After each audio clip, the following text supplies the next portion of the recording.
Well, hello there everyone. I am Eva and today I'll be discussing about a frequently asked question which has been published in the Hindu newspaper. And this time it's not an editorial, rather it's a FAQ. And for your information, FAQs are released in the Hindu every Sunday. And this is about why is Prime Minister Narendra Modi advocating austerity. So basically we are going to discuss about what are the 7 suggestions made by the Prime Minister to the citizens of India in his recent speech, and how during the ongoing West Asia crisis our country is getting affected, and what steps are taken by the government of India to tackle these issues.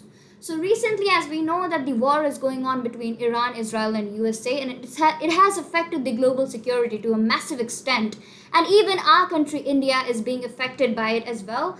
I mean, there are changes in the behavior of Indian consumer in the market, and you must be observing in these past few weeks changes in policies, government trying to implement several steps to protect our country from the ongoing crisis. So there are a lot of changes. So what exactly did Prime Minister suggested? So basically in his speech on 10th May in Secunderabad, he gave a speech where he suggested 7 steps to the citizens of India to implement in their day-to-day life.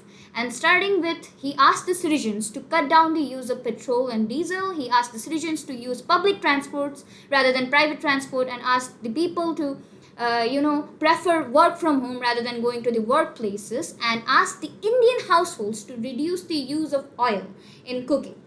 So the second one is he asked the citizens to stop buying gold for about a year, because gold is also something which is imported from other countries into India. And he asked the farmers to reduce the use of chemical fertilizers and rather rely on natural fertilizers. Also, citizens were asked to stop foreign travel for about a year until the West Asia crisis gets settled down. And also, people were encouraged to buy Indian made products rather than the ones which are imported from other countries. So these statements made by Prime Minister Modi had created a lot of confusion among the citizens of India. Many thought that our country is running out of resources. Many thought that our country is going to face a huge energy crisis, and some even said that we are going to face a financial crisis. But then Prime Minister Modi clarified that his statements were merely for the sake of protecting our country during the West Asia crisis. He asked that citizens should implement these things so that our country will be, self-sufficient rather than depending on other countries for imports. That is the reason why he made these statements. And moreover, the oppositions obviously clashed at Prime Minister Modi. Basically, he gave a statement after the assembly elections have ended just now. Recently, the assembly elections have been conducted in several states like Assam, West Bengal, Kerala, Tamil Nadu, and one union territory as well like Puducherry. So the oppositions are basically trying to convey that why did Prime Minister Modi gave his statement after the assembly election. I mean, he could have done that during the campaigning in the elections, right? He and along with his cabinet ministers had traveled to these states where the elections were held recently. So he could have given these statements in the speech over there. So why right now? So they are basically questioning Prime Minister Modi's timing of the speech. Anyway, forgetting about that. Now let's move into what exactly is our country, facing. What are the issues our country is facing right now during the West Asia crisis?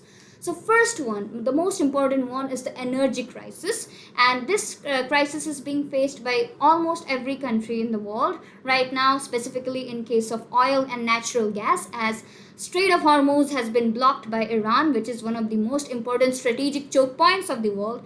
I mean, the world's 20% oil as well as 25% of natural gas passes through the Strait of Hormuz. So that has been blocked right now. So the prices of oil have skyrocketed. Now the prices of oil, like the price of Brent crude to be exact, Brent crude oil has increased from $65 from a barrel to $110 a barrel, which is a very huge jump you can see. So obviously, India is also affected by it, and that is the reason why Prime Minister Modi is asking to cut the use of fuel in our country. And second, coming to the prices of gold, the gold prices have increased as well. Why? Because West Asia crisis, this period is basically a period of uncertainty. So the investors are spending a lot of money on buying gold because apparently the investors think that gold is a very important asset and it's a very reliable and safe asset for everyone. And that is true. Gold is the safest asset which you can have.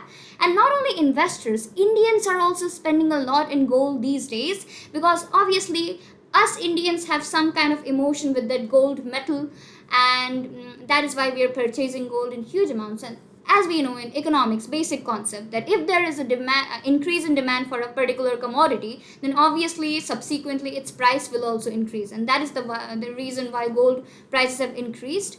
And third, and the most important problem is that the crashing of Indian currency value against dollar.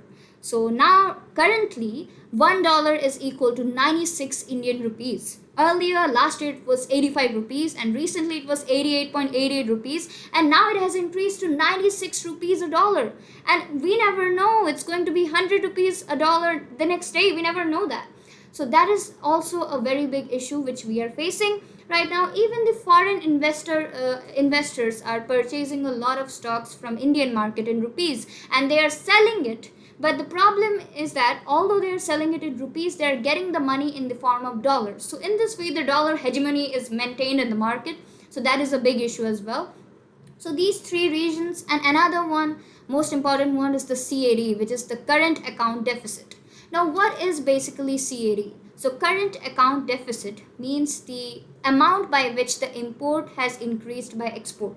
So CAD of our country is increased. It's now 2.5% of the total GDP, which is also a very big issue. And government has taken a lot of steps to tackle these problems slowly.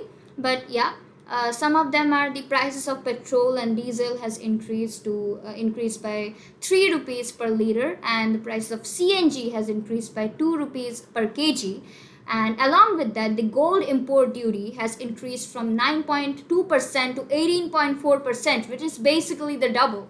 But the problem is that the gold demand has decreased by 5%, but still the gold purchases have increased by 25%. So even if the demand is affected, but still the purchases are being done in a bulk amount, right? And so these all were the steps implemented by the government. However, the question is, are these steps going to help us in some way? Well, you see, there are some advantages as well as disadvantages.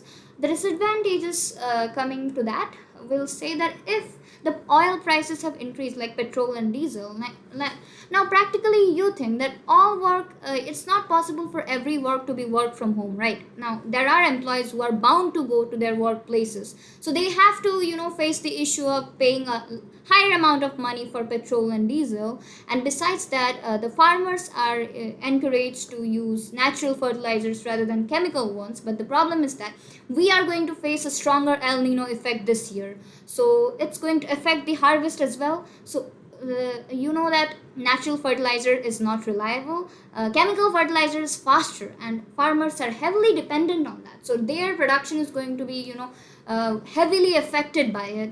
So that is a big issue as well. And my opinion at last, I'd like to say that we should implement these suggestions made by PM Modi. Like, I'm not asking you all to follow every of these suggestions, but some of them we can, to some extent, we can bring some changes, because our job is to protect our country. Our job is to make our country independent rather than relying on someone. And most importantly, our country imports 85 to 90% of its oil from other countries. So that is why oil is a very important resource right now, and we have to protect it. We have to look for alternate use, like we have to make use of EVs, electronic vehicles, or we can reduce the use of transport by oil or petrol, diesel, whatever it is. So with this, I end my speech. And this was just a mere suggestion given by me from the FAQ, and I hope that you like it, and see you again next time. Bye.